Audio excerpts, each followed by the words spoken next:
collègue. La parole est à Madame Cécile Untermaier pour le groupe socialiste.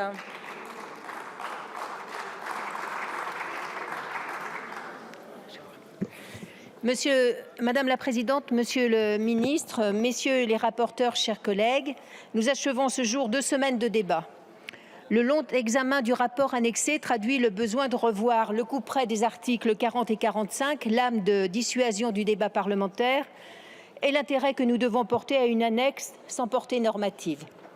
Nous avons tous conscience de l'état de délabrement du système judiciaire français, de la souffrance de ces professionnels dont le métier digne et exigeant perd de son sens au regard des difficultés tant matérielles que judiciaires qui détournent le justiciable de cette institution. Je remercie les rapporteurs Jean Terlier, rapporteur général, Erwan Balanant, Philippe Pradal, de leur aide à trouver parfois des compromis avec le gouvernement. Cela a été particulièrement vrai sur les questions statutaires et déontologiques du projet de loi organique avec Didier Paris. Ces textes doivent porter l'espérance d'une réforme systémique de l'institution judiciaire, telle que l'a exprimé Jean-Marc Sauvé, président des États généraux. Par une programmation budgétaire indispensable avec 2 milliards supplémentaires d'ici 2027 et la création de 10 000 emplois, dont 1 500 magistrats et 1 500 greffiers. Certains d'entre nous n'y croient pas. Pour ma part, je considère que cette programmation sera vérifiée par nos soins chaque année dans le cadre de la loi de finances.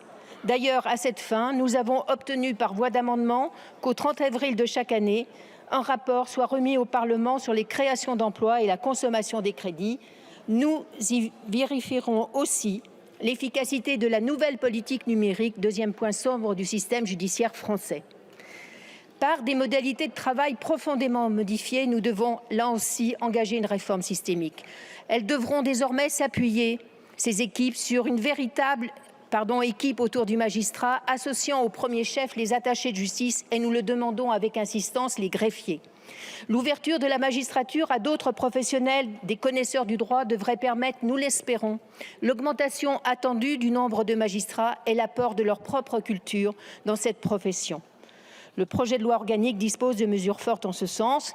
Par la simplification du droit, cela a été dit. Enfin, si la justice est assise sur le socle constitutionnel de son indépendance, il est essentiel pour notre démocratie d'y veiller.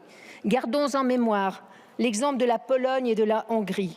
Pour autant, l'indépendance ne signifie pas l'indifférence. La responsabilité renforcée des magistrats devant le CSM, la réaffirmation de leur liberté syndicale et l'inscription dans la loi des conseils de juridiction avec la participation de l'ensemble des parlementaires du ressort participent de cette exigence. Le rôle local du député, c'est aussi de connaître les faits sur le terrain des lois qu'il a votées. Mais c'est une réforme systémique qui trouve ici ses limites. Avec la question de la surpopulation carcérale, Monsieur le Ministre, le discours démagogique du tout enfermement a trouvé plus d'écho dans le gouvernement que notre proposition très partagée, n'est-ce pas, mesdames les députés, à gauche et au centre de l'hémicycle, d'une avancée vers une régulation carcérale efficace, tant pour la dignité des détenus que pour lutter contre la récidive. Je passe sur l'épisode pitoyable et ridicule d'une annonce surprise de 3 000 places de prison supplémentaires dans un rapport annexé, heureusement sans valeur contraignante. Alors, ces limites aussi, on les trouve avec l'incohérence de supprimer le juge du cœur des litiges au travers de 2 mesures. Celle relative aux saisies sur rémunération, fort heureusement supprimée à ce stade par vote majoritaire en séance publique, ou celle étendant le champ de compétences des tribunaux des activités économiques sans pour autant prévoir la présence d'un juge assesseur professionnel. Extension à un secteur agricole qui plus est très satisfait du travail des magistrats du tribunal judiciaire. Enfin, les nouvelles techniques spéciales d'enquête. Ce dispositif fait peur et je pense que le dispositif actuel est suffisant. Et ce que veulent les procureurs, c'est d'abord de pouvoir mobiliser les services d'enquête judiciaire, ce que ne leur permet plus la réforme engagée par la loi de programmation budgétaire du ministère de l'Intérieur.